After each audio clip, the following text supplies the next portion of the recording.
For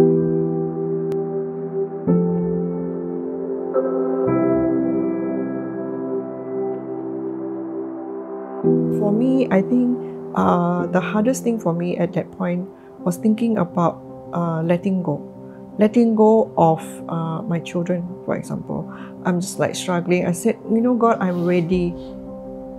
I'm ready, but reluctant to let go because I just feel like now they are becoming adults. My older child is married recently, and you know, I'm just looking forward to being grandma, you know, having little children around the house, being there to help. And then my younger one is going to graduate, and I'm just thinking like, oh, I want to be there for her. I want to see her get married, and it's a time where we can relate as adults and as friends. And so that was a struggle in some ways. And then I think of Tommy, and I think it will be hard for him. I think he's my biggest worry when I think about not being here. You know, like you say, for the one going, it's an adventure, you know. But for the ones left behind, it's a different story. And it was very difficult for me. It was very difficult for me. And I questioned God. I was angry with God. And what we do with our lives matters. And I started to recall what He has done in our lives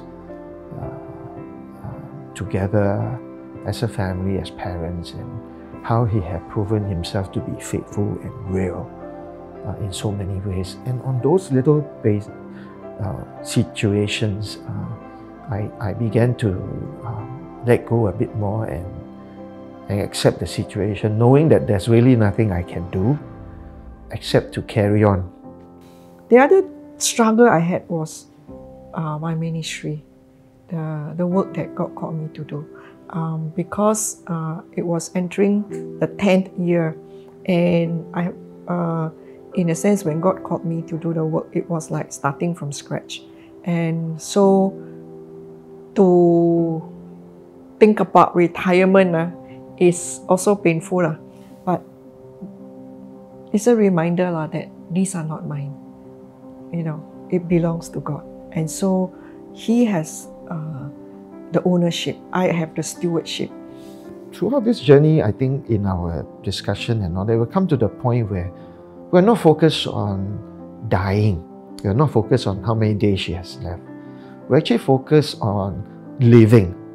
How to live those days productively, abundantly, and in the best way possible. She reminded me to carry on as per normal. And I did. And that kept me going also, because if I go back to my normal day-to-day routine, it's like nothing has happened. Yeah, but up here, you know. So I went back to my normal routine so that I don't go crazy, I don't go nuts, you know. And she's happier. And so we both began to function as normal as we can. So I wrote a book called Joy Beyond Cancer. God enabled, it was my first experience. And with this book, He actually opened doors for me to speak at different places. So I was able to speak at the different churches, to share at different women's group.